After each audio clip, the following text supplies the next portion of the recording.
What's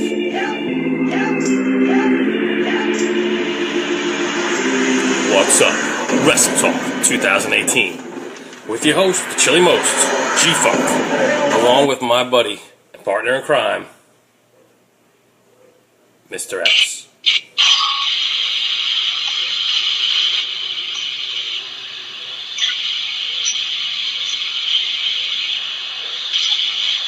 Mr. X, you there? Hey, sorry about that. Technical difficulties. What's going on? What's up, man? We're back. We're going to talk, we got some top 5 factions we're going to do, but first I'm just going to cover Raw and SmackDown. Raw was pretty decent. We found out a couple matches. Beginning, Triple H, Stephanie, talking to Rousey and Kurt Angle. They fight. Guess what? WrestleMania match, mixed tag, Triple H, Stephanie against Ronda Rousey, Kurt Angle. Kind of knew that was coming, so no shocker there. Then we have a match with Finn Balor and who else? Finn Balor and Seth Rollins and The Miz. That match ended in no contest, but because of the stupid Miz-Taraj, of course, Kurt Angle comes out, makes match for WrestleMania, triple threat match with Miz, defending against Balor and Seth Rollins, which I'm really pumped about. That's going to be a good match. Asuka beat Nia Jax. That was kind of an unfulfilling match. She almost snapped her arm off, so that wasn't anything big.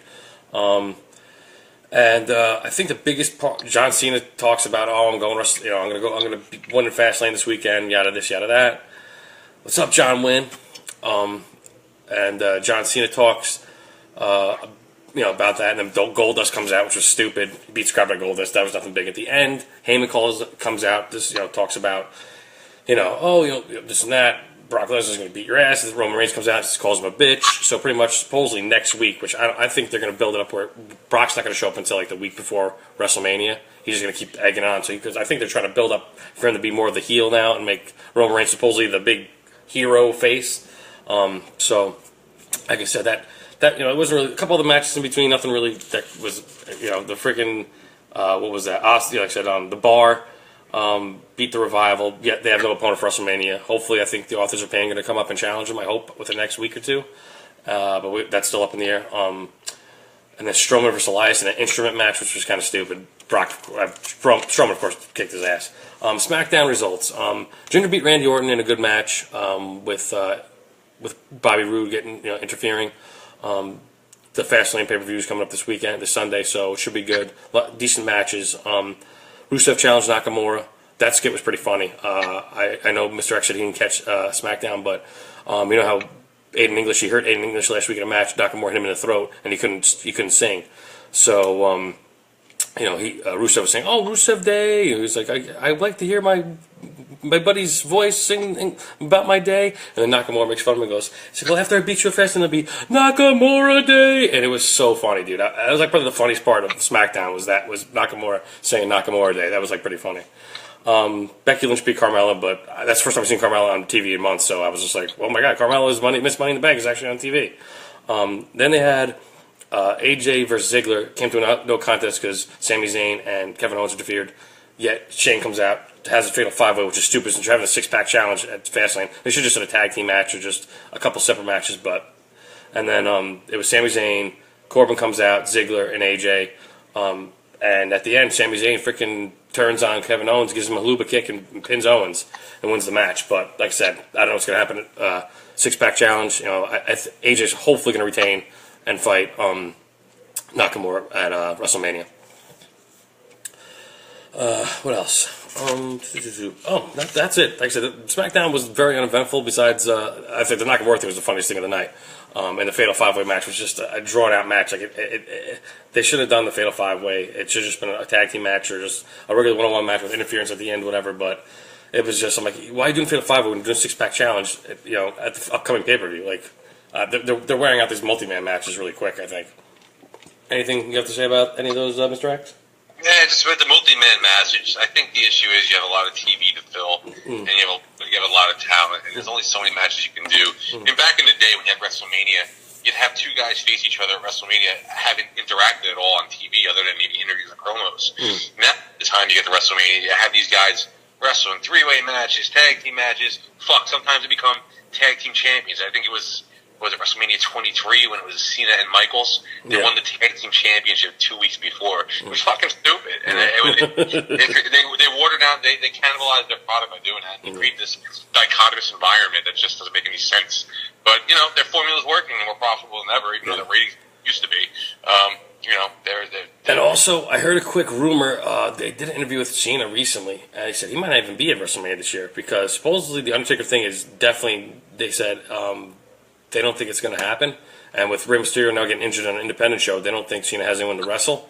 So he might not even be at WrestleMania. I find that hard to believe, but I bet the house on it. John Cena is wrestling the Undertaker at WrestleMania. From what they're saying, Undertaker's still not 100% to go yet, and they don't know if he's going to be ready in time for WrestleMania. And as much as he wasn't 100% against Reigns last year either, but I'm saying, man, the way he ended last year, he's just ended. Like I said, I don't want to see him wrestle. I don't want to see him wrestle ever again. But you know, Vince wants to freaking ruin the guy's legacy. So, like I said, I don't want to see that match more than anything in the whole world. I'd rather see Goldust fight fucking John Cena at WrestleMania than see fucking Undertaker go wrestle one more time. I'm saying Undertaker wrestles and he beats Cena clean. Yeah, well, we'll see what happens. All right, you want to start with the top 5 greatest factions of wrestling? Yeah, cool. Sounds good. So we'll go 5 to 1. You want to start? You can start. You can start first. Go ahead. Okay, so if I say one of yours, don't say that that's your number 2, whatever. Just wait till we get there and let it happen organically. Mm-hmm. So my number 5 was the 1997 incarnation of the Hart Foundation, which is Bret Hart, Jim Neidhart, Brian Pillman, the British Bulldog, and Owen Hart. I think this faction was awesome. And the way they came together, with Bret turning heel right after WrestleMania 13, it was during a match it was Owen versus Baby Boy, I think for the European Championship, and Bret came out and cut a great promo about they want us to fight, blah, blah, blah, blah, blah. Next thing you know, they united, the Anvil came back, and then Pillman joined them, and it just worked. They were faces in Canada, they were heels in the U.S. Yeah. It was a really hot angle. They were one of my honorable mentions. I was thinking about them, but like I said, I wasn't really big. I liked Bret Hart, but I wasn't really a fan of the other guys that much. Just Owen and Bret, really. And I liked Bret when he was with the Anvil back in the day, but otherwise, Pillman to me, he kind of annoyed me. And Davey Boy Smith was overshadowed too much, I think, by all those guys. So, my number 5 is the Bullet Club. Watching back when they first started in Japan with Styles and Carlos and Anderson and then eventually Balor, and it was definitely a really another the guys they have now. It's one of the classic factions. Not classic, but just ones that no one really knows about until you go deep back and watch the old Japanese. JPW Wrestling Association matches because they were really good. They had a good clique of guys, and they definitely put on some really good matches in Japan. There's a video out there on YouTube. It was from when AJ Styles was the head of the Bullet Club, and he was with Carl Anderson. And they were wrestling, I think, Mike Bennett and someone else. And Maria Kanellis is on the apron. And AJ gets distracted and stands there, and she starts shaking her ass at him. It's hysterical. You got to find it on YouTube. Just type in AJ distracted by Maria. It was brilliant. Number 4 for me, I put the Generation X, and from the beginning, the first it was Hunter, Shawn, and China, and this was really epitomized what the Attitude Era was. It was really I almost want to say the start of the Attitude Era, even though it wasn't. But they really ran with it and they started doing some cutting edge things on TV. It was Vince's answer to the NWO, but the thing was, in 1997, there wasn't anything cooler than Shawn Michaels. He did it right, and he really brought Hunter up, not to his level, but definitely a few levels up than where he was, and allowed him to be. He morphed into Triple H. Yeah. He went on to lead the X after Shawn semi-retirement back in March of '98 after WrestleMania 14. Yeah. My number 4 is the Shield. When the Shield came from NXT, dude, they were a house of fire. They were just putting away everybody, beating Evolution and the Wyatt family, and now all individually there have been multiple champions. Dean's been heavyweight champion, been Intercontinental champion, he's been U.S. champion. I think Dean's actually Grand Slam champion. He's won every title. If you go back and look, he's won U.S. title belt, he's an Intercontinental championship belt, he's won heavyweight championship belt, and he's been tag team champion. I don't know if Roman is one yet. I don't think Seth is either. But I know Dean is, but otherwise they've all been champions of many caliber in the short period of time they've been here. And they've been here for like 5, 6.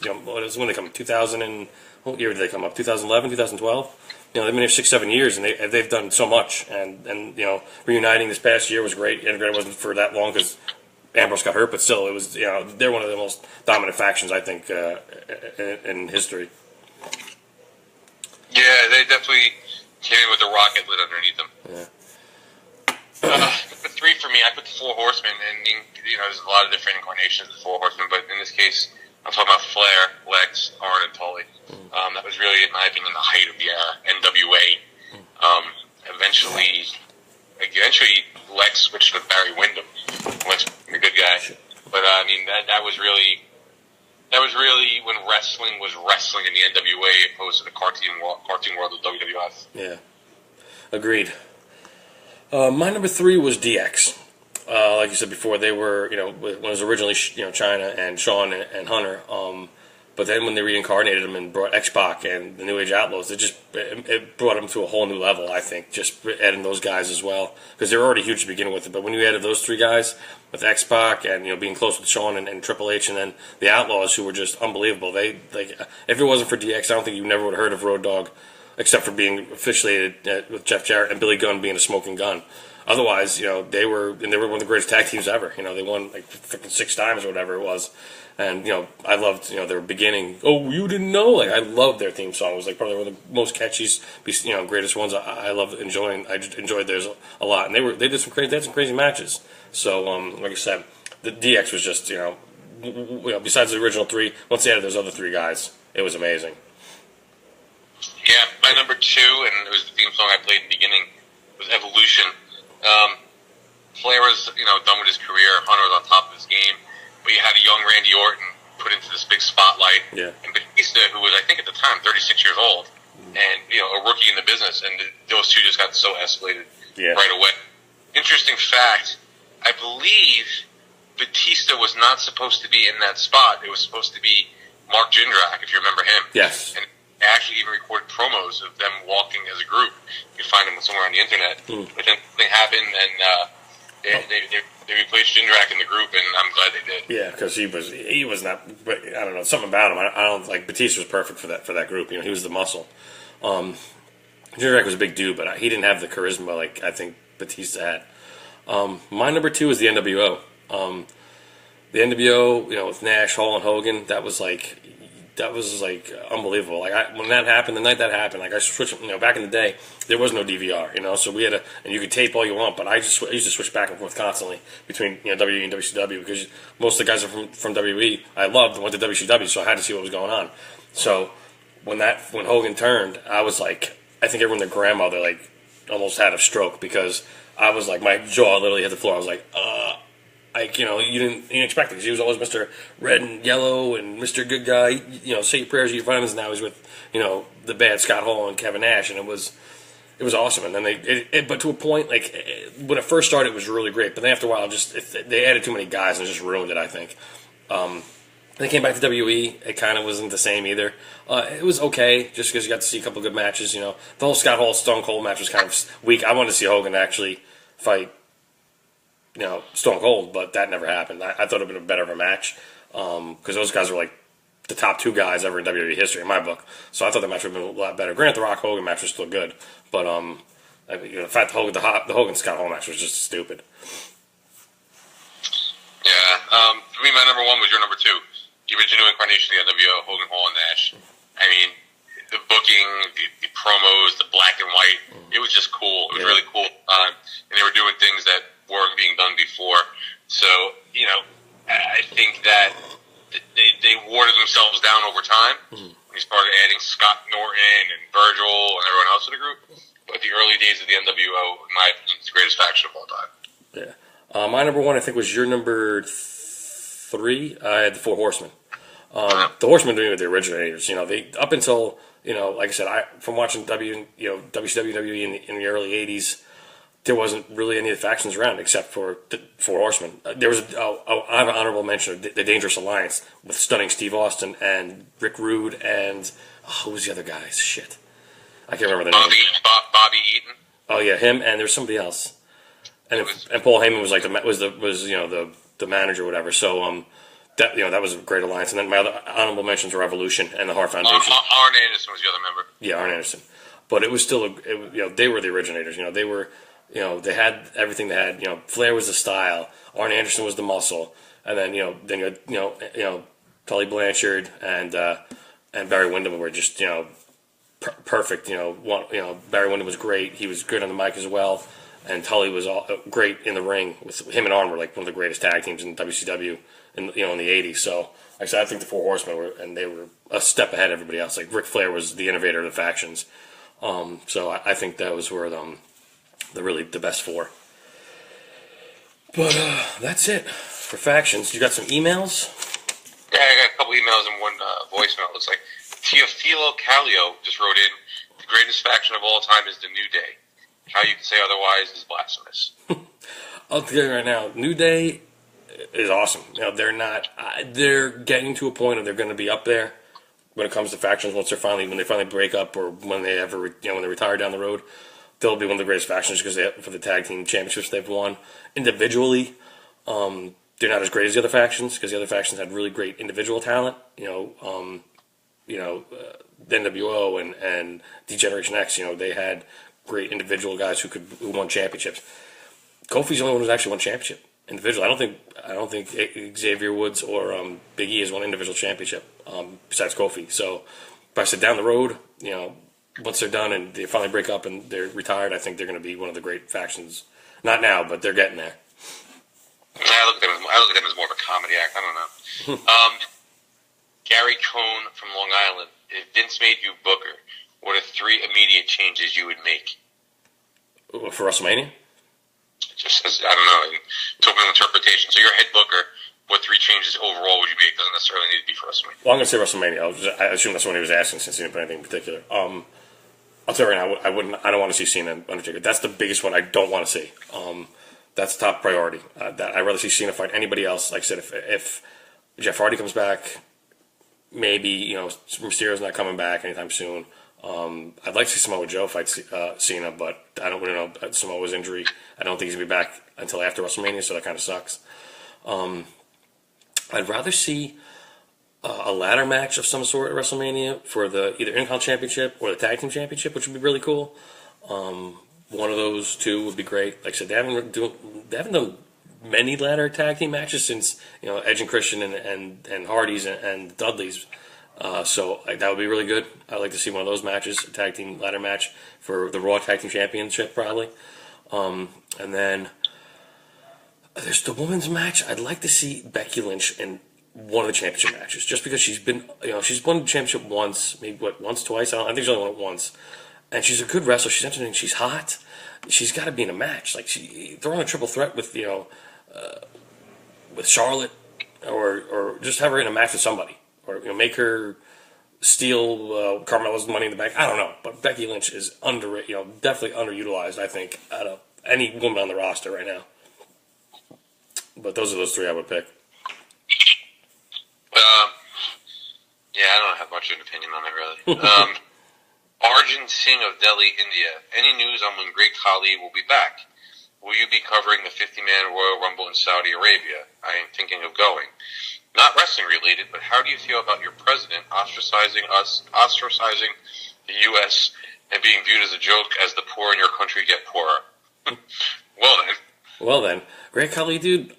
I don't know. I can tell you, I don't think he's actually wrestling anymore. I think he's doing like independent shows now because he's old. And didn't WWE release him a while ago? I think he came back for that one Punjabi prison match and interfered and helped Jinder retain the championship last year. But otherwise, I don't think he's coming back to WWE full time at all. I think his time has run out, and I don't know how old he is either. The 50-man. I heard about the 50-man Royal Rumble, which would be pretty insane. I don't know how long the match is going to go, but unless you do like every 30 seconds a guy comes in, or every 10 seconds, because if you do like every 2-3 minutes like they do, the regular Royal Rumble, it'll be going on for like fucking hours. So they were doing 90 seconds at the last Rumble. If you remember back in the day, they used to do 30 minutes, 2 minutes each. Yeah, it was 2 minutes. Yeah, it took too long. 50 and 90 seconds. Yeah. I like the 2 minutes intervals. I wish they kept it. Then one year they did the 40-man Rumble, which was fucking stupid. Yeah, that was pretty dumb. About our president, dude, I have nothing to say about politics because I just don't care about our president because I'm not a big fan of him. But I don't see eye to eye with some stuff he's okay with, but I don't really care for him.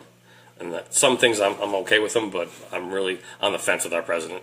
Like I said, I'm not gonna get too political, but he does some things that are okay, but then he says some stupid shit, which just makes him look like an idiot. And you got any more emails there? Yeah, there's one more email, but it's kind of derogatory, but I'll read it anyway. Dr. L, why do you curse so much, and how old are you guys?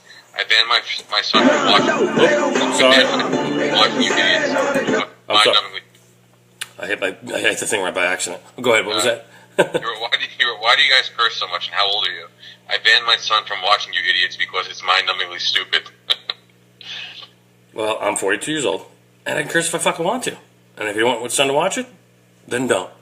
There goes our only listener. Yeah. Oh, well. Anyways, it wasn't even a wrestling question. What a jerk off. Anyways, I got one here from John Wynn asks, your thoughts on Shinsuke Nakamura? My thoughts on Shinsuke is that he's really good. He's great in the ring, and I can't wait to see him against AJ at WrestleMania.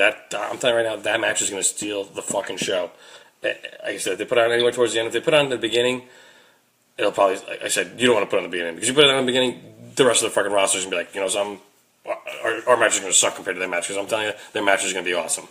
Do you think, will Ricochet ever get called up? I don't know. I've watched from what I've been watching with him in NXT and stuff. He's really good.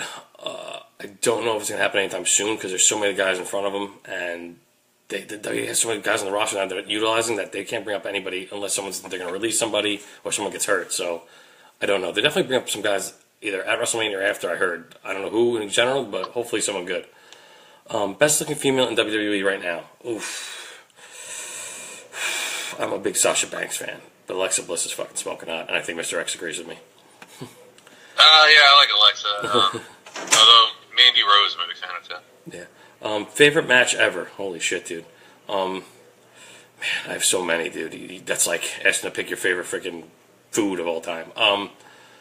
My favorite match, I think I'll never forget, was Undertaker versus Mankind in Hell in a Cell. When they threw him off the top of the cell, dude, I really thought Mick Foley was dead because the way he landed, the way his leg went like limp when he landed, I'm like, yeah, he's dead. They're going to be carrying him out in the stretcher. I'm like, they're going to get an ambulance in here, and they're going to freaking announce him dead on the scene before he even gets in the ambulance. No one in their grandmother expected that, dude. I was like, what the fuck? And then when he chokes on it through the freaking thing, I was like, no, he's definitely have the broken neck. There's no way he's getting up, and he still got up. I was like, that was by far the most brutalest match I've ever seen in my life, and one of the greatest matches. Granted, Undertaker won, and Mick Foley got the living snot kicked out of him, but that match made me love and respect Mick Foley 10 times more than I did before.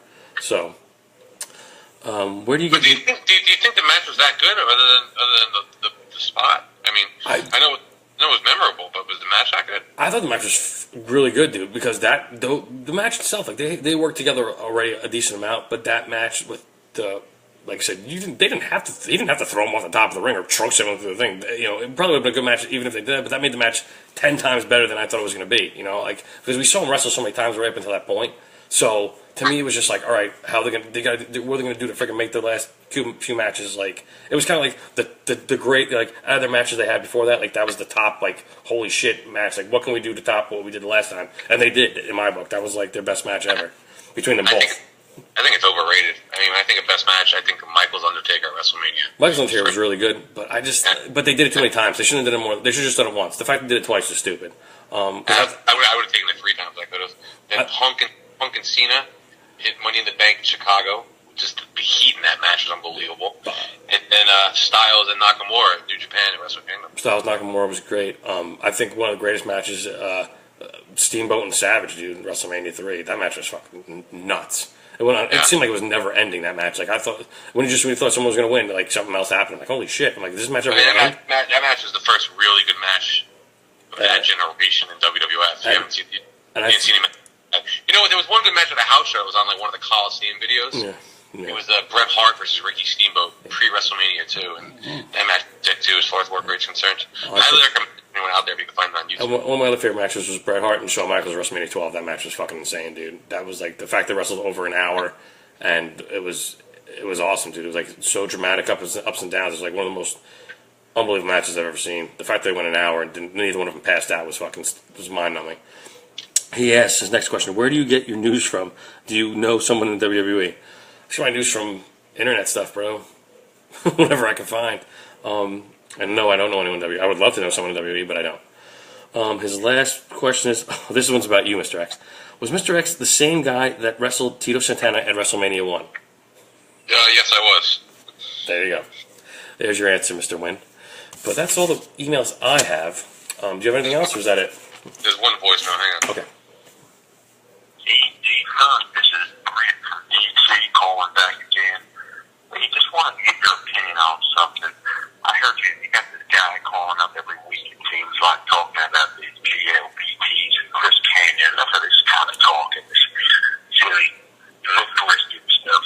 What do you think about some of these beats? Especially this Nina Jax. Look at this big BBW with the camel toe and everything going for her. She's something else. And what do you think of this Asuka? This Asuka makes me feel like going on a massage parlor. So I'd love to hear your opinion on your 3 stages. Did you get that? Yeah, it was a little bit foggy, but I heard most of the end part. First you made fun of the guy that called in the last time with the LGBT. About Chris Canyon, yeah. I heard that part. I vaguely heard that part. And then I kind of heard the middle with, what did he say about the Nia Jax? What was that? I heard something with camel toe, and that's all I heard. And he wants to know what you think of Nia Jax. He likes BBW. I don't even know what that means. Big black woman, I guess. I think that's what it means. She's not black, I don't think. She's sort of black. I don't know what she is either. I have no idea. I think she's Samoan. Big difference. Right. Either way, she's not white. But anyways. You want your thoughts on her, and then he was calling Asuka, but he wasn't calling her Asuka. He was calling her something else. I know. And she makes him want to go to a massage parlor. Nia Jax, I think, is a great talent. Where the fuck do these people come from? I don't know, dude. I like Nia Jax. They're just underutilizing her. They're not making her the more dominant force she should be, being probably being the biggest woman in the WWE right now. I think she's going to fight Alexa at WrestleMania. Is she going to win the belt? I don't know. I would like to see her hold it just for a little while, just to give her the credit, because she's the biggest woman, and she's been beaten already. But you got to let her have some spotlight for a little while, because she's paid her dues.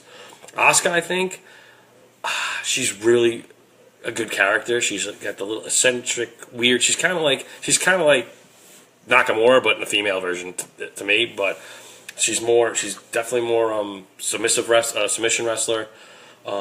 She's got look. She's not great looking, but she's not terrible looking for a Japanese woman, especially a Japanese woman wrestler, because there's been a ton who have been fugly. So, like I said, no, that was a good one to end on there.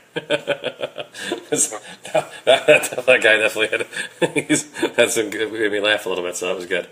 I didn't catch his name, but please call back, sir. I think we said it was Rick.